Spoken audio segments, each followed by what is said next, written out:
Friends, welcome to our channel. Happy independence day.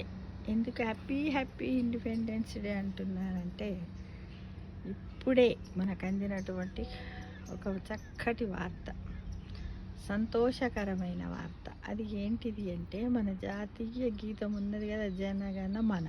దీన్ని ఎవరు రాశారు? రవీంద్రనాథ్ ఠాగూర్ గారు రాశారు. అయితే జనగణమనని యునెస్కో ప్రపంచంలోని ఉత్తమ గీతంగా ప్రకటించింది కొద్ది నిమిషాల క్రితమే. అందుకోసము ప్రతి భారతీయుడు కూడా చాలా గర్వించదగినటువంటి రోజు. అందరం కూడా మనందరికి కూడా చాలా గర్వంగా ఉంది. అయితే మన జాతీయ గీతం యొక్క అర్థం తెలుసుకోవడానికి ప్రయత్నించండి, మరియు స్పష్టంగా ఉచ్చరించండి ఫ్రెండ్స్. పదములోని అర్థమును ఇప్పుడు మనమందరము తెలుసుకుందాం.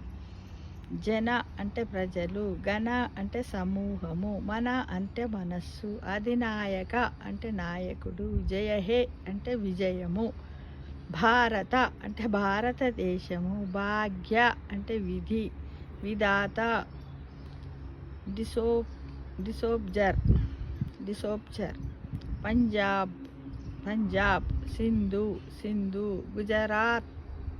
గుజరాత అంటే గుజరాత్, మరాఠా అంటే మరాఠీ, ద్రావిడ అంటే దక్షిణ, ఉత్కళ అంటే ఒరిస్సా, వంగ అంటే బెంగాల్, వింధ్య అంటే వింధ్యాలు, హిమాచల అంటే హిమాచలై, యమున, గంగా, ఉచ్చల కదులుతున్న, జలది మహాసముద్రము, తరంగ అలలు, తవ మీ శుభ అంటే మంచిది, నామే పేరు, జాగే మేల్కొల్పండి, తవ మీ శుభప్రదమైనది, ఆశీష అంటే దీవెనలు, మాగే ఆగండి, గాహే పాడండి, తవ మీ జయ విజయము, గాథ అంటే పాట, జన ప్రజలు, ఘన సమూహము, మంగళ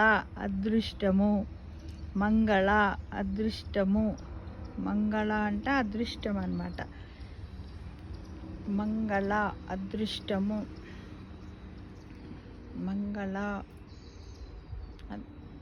మంగళ అంటే అదృష్టం, దాయక ఇచ్చేవాడా, జయహే విక్టరీ బి,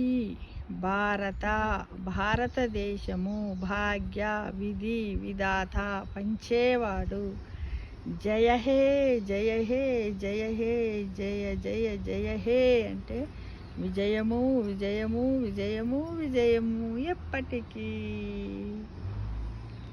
ఇలా మన జాతీయ గీతం యొక్క అర్థాన్ని మనమందరికీ తెలియజేయాల్సిన బాధ్యత మన భారతదేశ పౌరునిగా ప్రతి ఒక్కరికి కూడా ఉంది ఫ్రెండ్స్.